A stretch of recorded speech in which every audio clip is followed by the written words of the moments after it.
makatwid. Kinalulugdan mo ang gumagawa ng matwid, at kinamumuhian mo ang gumagawa ng masama. Kaya pinili ka ng Diyos na iyong Diyos, at binigyan ng kagalakang higit sa ibinigay niya sa mga kasama mo. Ang mga damit nyo ay pinabanguhan ng mira, aloe at kasya. Sa inyong palasyo na nakasisilaw sa ganda, nalilibang kayo ng mga tugtugin ng alpa.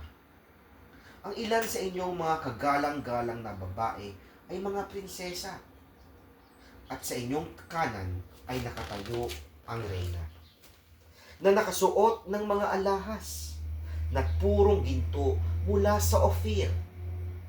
O kasintahan ng hari, pakinggan mo ang sasabihin ko. Kalimutan mo ang iyong mga kamag-anak at mga kababayan. Nabihag mo ang hari ng iyong kagandahan.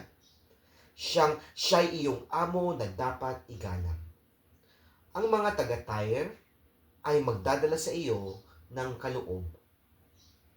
Pati ang mga mayayaman ay hihingi ng pabor sa iyo.